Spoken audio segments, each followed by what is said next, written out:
18ویں ترمیم میں ہم نے صوبوں سے کو وسائل مہیا کر دیے، ذمہ داری ان کو نہیں دی۔ ذمہ داری وفاقی حکومت کی ہے۔ بلوچستان کا مسئلہ یہاں کی حکومتیں جو غیر نمائندہ ہیں ان سے کوئی پوچھنے والا نہیں ہے کہ یہ اربوں روپیہ جو ڈیولپمنٹ کا تھا یہ کہاں گیا۔ منرلز کا حق صوبے کا ہے، اس کا فائدہ صوبے کو ملنا چاہیے، لیکن اس سائز کے منرلز جو آج ہیں خاص طور پر بلوچستان میں، یہ صوبائی حکومت اس کو اکیلے نہیں نکال سکے گی۔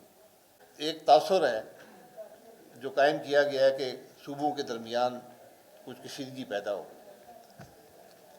18ویں ترمیم کے بعد صوبوں کا وسائل آبادی کی بنیاد پہ ملتے ہیں، اور کچھ صوبوں کو کچھ فیصد زیادہ دیا جاتا ہے تاکہ وہ ٹیررزم کا مقابلہ کر سکیں، یا ان کے اندر کوئی کمی ہو۔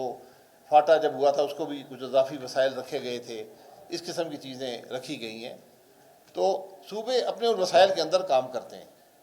پاکستان کی آج معاشی جو وفاقی حکومت ہے اس کی معاشی کیفیت یہ ہے کہ اس کے 3-4 بڑے اخراجات ہوتے ہیں۔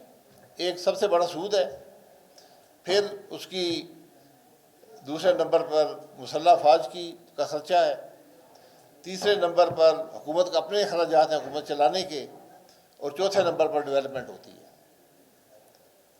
تو پاکستان کی وفاقی حکومت جو ہے جو پیسے کماتی ہے وہ اس کا ایک حصہ صوبوں کو تقسیم کر دیتے ہیں آبادی کی بنیاد پہ، اس کے علاوہ کوئی اضافی پیسے نہیں دیے جاتے، اور باقی جو پیسہ بچتا ہے اس سے پاکستان کی وفاقی حکومت سود بھی ادا نہیں کر سکتی۔ وہ سود کے لیے مزید قرضہ لیتی ہے، مسلح افواج کے اخراجات کے لیے پھر قرضہ لیتی ہے، اپنے اخراجات کے لیے قرضہ لیتی ہے، ڈیولپمنٹ کے لیے قرضہ لیتی ہے۔ صوبوں میں یہ کیفیت نہیں ہے۔ صوبوں کے پاس جو پیسے ہیں ان کی ضروریات سے بہت زیادہ ہیں، لیکن وہ ذمہ داری سے پیسے کو خرچ نہیں کرتے۔ 18ویں ترمیم میں ہم نے صوبوں سے کو وسائل مہیا کر دیے، ذمہ داری ان کو نہیں دی۔ ذمہ داری وفاقی حکومت کی ہے کہ پیسے وہ اکٹھے کریں، ان کو دے اور وہ اخراجات کریں۔ تو آپ کا مسئلہ، بلوچستان کا مسئلہ، یہاں کی حکومتیں جو غیر نمائندہ ہیں ان سے کوئی پوچھنے والا نہیں ہے کہ یہ اربوں روپیہ جو ڈیولپمنٹ کا تھا یہ کہاں گیا، یہ اسکول کیوں نہیں بنے، یہ سڑکیں کیوں نہیں بنی، کوئی پوچھنے والا نہیں ہے۔ آپ بجٹ دیکھ لیں صوبائی حکومتوں کے پچھلے 20 سال کی ساری رقم دیکھ لیں، وہ کہاں گئی ہے وہ رقم۔ اس لیے یہی جمہوریت کی یہی روح ہوتی ہے کہ نمائندہ حکومتیں ہوں، اسے عوام سوال کر سکیں۔ جو لوگ آپ کے ووٹ سے ہی نہ آئے ہوں، جو ایک لسٹ سے آئے ہوں، وہ کبھی آپ کی بات نہیں سنیں گے، وہ کرپشن بھی کریں گے، کوئی پوچھنے والا نہیں ہوگا۔ اس لیے ہمیں یہ بات سمجھنے کی ہے کہ کس طرح یہ ہوگا۔ وسائل بالکل میں نے پہلے کہا کہ آج بلوچستان کو پاکستان کا امیر ترین صوبہ ہونا چاہیے تھا۔ آپ کے وسائل زمین کے اندر ہیں اور وہیں رہیں گے اگر نکالے نہ جائیں گے، اربوں سال سے وہیں ہیں۔ گیس یہاں سے نکلی، بلوچستان کو گیس نہیں دی گئی۔ ایک عامر آیا، اس نے آپ کو کوئٹہ میں گیس دی۔ آج پاکستان سارے نے استعمال کی، اس کی قیمت جب بڑھانے کی بات آتی ہے اس میں آپ کی صوبائی حکومت بالکل اپنا کردار ادا نہیں کر سکتی، اپنا حق نہیں لے سکتی۔ آپ بلوچستان کے اندر جو گیس مہیا کی جاتی ہے، میں پیٹرولیم کا وزیر رہا ہوں، اس میں سے 93% کی پیمنٹ ہی نہیں آتی۔ یہ عجیب سے مسائل ہم نے ملک کے اندر پیدا کر دیے۔ تو اس لیے ہمیں ان سب معاملات کو جب نمائندہ حکومتیں ہوں گی جو عوام کا دکھ رکھیں گی، عوام کے مسائل حل کرنا چاہیں گی، پھر جا کر معاملہ آگے بڑھے گا۔ ہم یہی بات کرنے آئے ہیں کہ کس طرح ان معاملات کو آپ نے درست کرنا ہے۔ یہ کسی معجزے سے درست نہیں ہوں گے، آئین کے مطابق اور قانون کی بالادستی سے ہوں گے، اور کوئی راستہ نہیں۔ اور سوال کرنا چاہے گا، میری ریکویسٹ ہے کہ پلیز سوال ذرا مختصر کیجیے کیونکہ وقت کم ہے۔ بہت سے صوبوں نے کیا کیا منرلز کے ساتھ؟ 73 کے آئین کی بات دکھائیں نا۔ آج بھی جو ہو رہا ہے میں بالکل سے اس بات سے اتفاق نہیں ہے۔ آپ یا آئین کو ترمیم کر لیں، صوبے کا حق آپ نہیں لے سکتے، لیکن 50 سال 60 سال تو صوبوں نے منرل رکھے اپنے پاس۔ بلوچستان نے کیا کیا تھا ریکو ڈک کے ساتھ؟ $6 ارب پاکستان پہ لگ گئے۔ تو یہ ہمیں ان باتوں کو سمجھنا پڑے گا، اور سب چیز کی بنیاد غیر نمائندہ حکومتوں میں ہے۔ جب حکومتیں عوام کو اکاؤنٹیبل نہیں ہوں گی، وہ نمائندہ نہیں ہوں گی، عوام کی رائے سے نہیں آئیں گی، وہ یہی کام کریں گے۔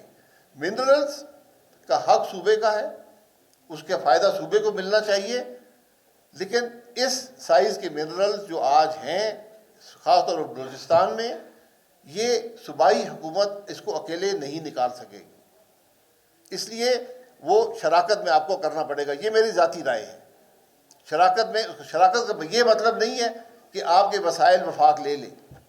انگریزی میں جو آئین بنایا گیا ہے، آئین انگریزی میں لکھا گیا تھا، اس میں لفظ ہے ویسٹڈ۔ ویسٹڈ کی آپ بائنا ڈھونڈ لیں۔ یہ میں اس میں سے میں وزیر رہا ہوں، میں یہ سب کام جانتا ہوں۔ تو بالکل صوبے کا حق اس کو ملنا چاہیے، وہ اس کے حق ہے۔ اسی لیے میں کہتا ہوں کہ بلوچستان کو آج پاکستان کا امیر ترین صوبہ ہونا چاہیے تھا، وہ نہیں ہے، کیونکہ یہ ناکامی ہے صوبائی حکومتوں کی جو غیر نمائندہ ہیں۔ بات ساری سیاسی نظام پر آتی ہے، الیکشن پہ آ جائے گی، جہاں الیکشن چوری ہوگا ملک ترقی نہیں کرے گا۔ آج بھی اس ملک میں اگر کوئی ملک کے معاملات کی بات کر رہا ہے، وہ صرف ہم کر رہے ہیں۔ آپ دیکھ لیں، آپ میڈیا دیکھ لیں، آپ پریس کنال پر صرف ہم ایک جماعت تھی جس نے بات کی سندھ کے کنالوں پر۔ جو آپ کے وسائل ہیں ان کی ہم بات کر رہے ہیں۔ بلوچستان میں ہم آئے ہیں جماعت کے طور پر، کوئی کسی کی حد تک کرنے کے لیے نہیں، آپ کی بات سننے کے لیے یا کوئی پولیٹیکل مائلیج حاصل کرنے کے لیے نہیں کہ ہمیں کچھ یہاں سے مفاد مل جائے گا، سیاسی فائدہ مل جائے گا۔ صرف یہ کہ کم از کم آپ کو ہم یہ کہہ سکیں کہ آپ کے بلوچستان کے مسائل کے بارے میں پاکستان کے دیگر لوگ سوچ رہے ہیں، وہ یہ سمجھتے ہیں کہ یہاں پر مشکلات ہیں، یہاں پر ایسی خرابی پیدا ہوگی ہے جو بہت بڑا نقصان کر سکتی ہے۔ تو اس کے لیے، اس کو حل کرنے کے لیے، آپ کو اپنا حق دلوانے کے لیے ہم کیا کر سکتے ہیں، یہ ہم کو کر رہے ہیں۔ یہاں پر کوئی سیاسی جھومر کی بات ہوگی، میں نے بلوچستان کے جھومر کی بات نہیں کی تھی۔ میں نے یہ کہا تھا کہ بلوچستان پاکستان کا حصہ ہے، یہ لازم و ملزوم ہے۔ ہمیں اکٹھے مل کر اس مسئلے کو حل کرنا ہے۔ یہ ممکن نہیں ہے کہ بلوچستان تکلیف میں ہو اور پاکستان ترقی کرتا رہے۔ آج بلوچستان تکلیف میں ہے، ہمیں اس بات کا احساس کرنا پڑے گا، ہمیں اس دکھ کا مداوع کرنا پڑے گا، ان معاملات کو سن کر ان کے حل تلاش کرنے پڑیں گے۔